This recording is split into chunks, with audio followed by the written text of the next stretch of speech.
The nonprofit that I interviewed was Live and Learn. When looking for a nonprofit, when I was looking for a nonprofit organization, I wanted to put time into researching. It was hard at first. When looking on websites, there were so many organizations about saving animals. I love animals and want them to have a safe home, but I've been around animals all my life. I wanted to research a community that I haven't thought much about or was new to me. When I found Live and Learn, I was surprised by what they did. To help women go through school and in their everyday lives was surprising to me. I knew lots of women in my life who struggled a lot growing up. It reminded me of my mother when she was a single mom and had to raise me by herself. It also reminded me of my grandmother who had to raise three young boys by herself because my grandfather was never around. If the women in my life had an opportunity that Live and Learn was offering, I feel like they would feel much more fulfilled and with who they are today. My mom, even though going through trade school to be a mechanic, has found herself looking for another way of life already. And my grandmother, who worked in a Nokia factory most of her life, never got to explore the world like she wanted to. So when I emailed and called Live and Learn, I really hoped that they would get back to me. I'm glad that they wanted to reach out and speak about their programs to me. Live and Learn's mission is to empower women to break the cycle of generational poverty. Live and Learn's goal is to empower each of their clients to create a better life and a better future for themselves. Live and Learn is a nonprofit organization for women that was founded in 2012 to empower women in the Phoenix metro area. It began as an initiative of the Phoenix Foundation of Women and became an independent organization in 2015. Live and Learn continues to grow every year to meet the financial, educational needs and career training for women in our community. The reason that Live and Learn focuses on working with women is because Arizona has a really high rate of female-headed households. There's a lot of research that also shows that the mother's income directly affects their children's well-being and overall happiness. What Live and Learn does. They will meet with women, then through their program provide women with a highly individualized, structured pathway to economic self-structure service servitude. Pathway to economic self. They focus on the 5 critical factors needed for an individual to raise out of poverty and stay out of poverty. Education, career planning, life skills, development, psychosocial support, and financial literacy. They work with each woman for at least 2 years, staying with them as their program along their journey out of poverty. Through their hard work, women lift themselves out of poverty and create a better future for their children. Who did I interview? I interviewed Iris Ortega. She is a community engagement manager at Live and Learn. At the age of 18, she came across Live and Learn as a struggling teen mom. Going through anxiety and extreme depression and struggling to make income for her family, she was lucky to find the nonprofit. With the program, she got the confidence she needed and support to go through school.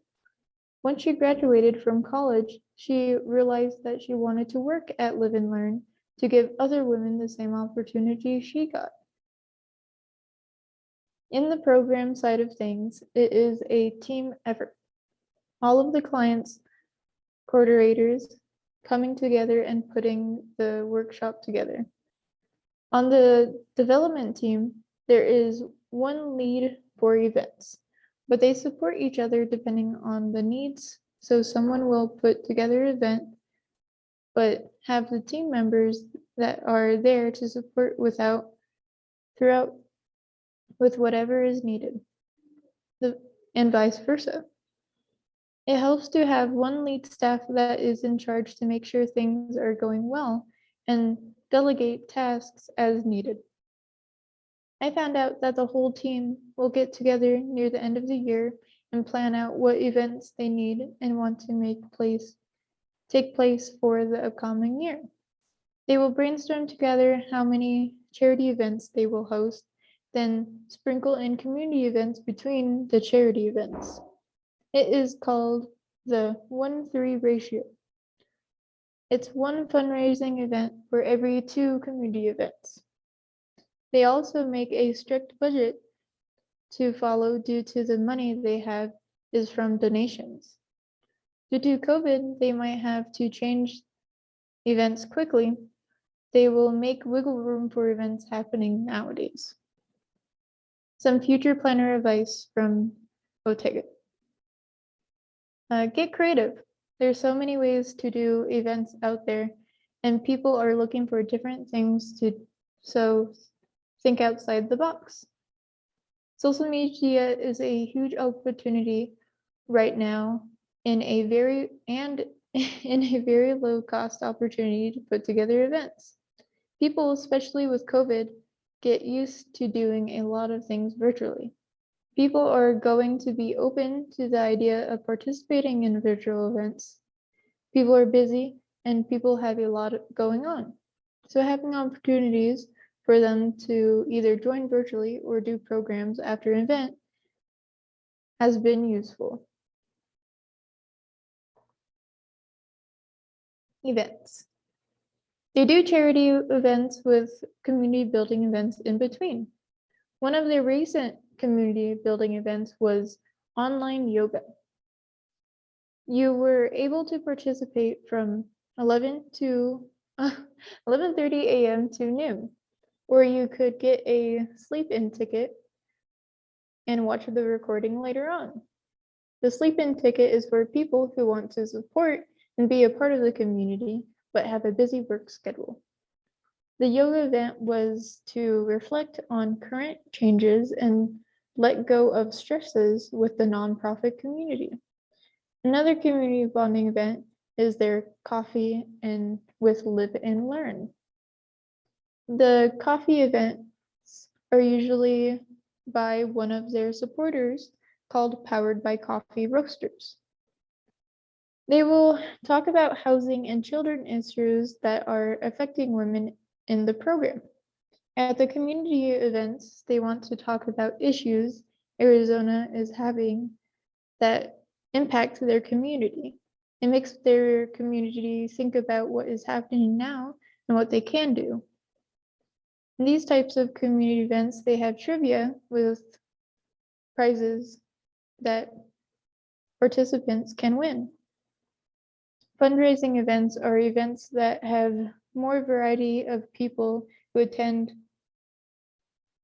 At fundraisers, you find people just willing to help out the nonprofit any way they can. One of their recent fundraisers was completely online on Instagram.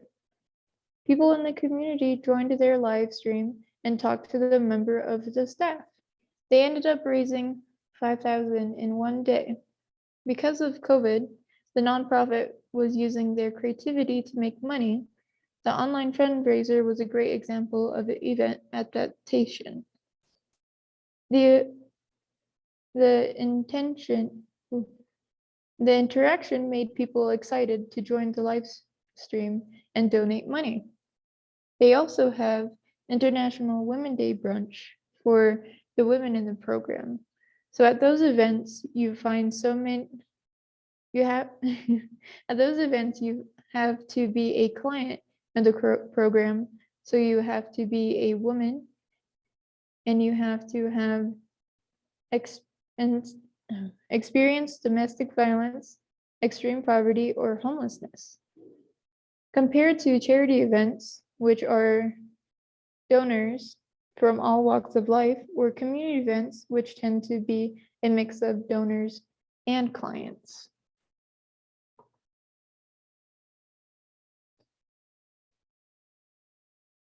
On this slide, I gave you the phone number to reach Live and Learn, to call and make an appointment or talk to them if you wish, and their main email.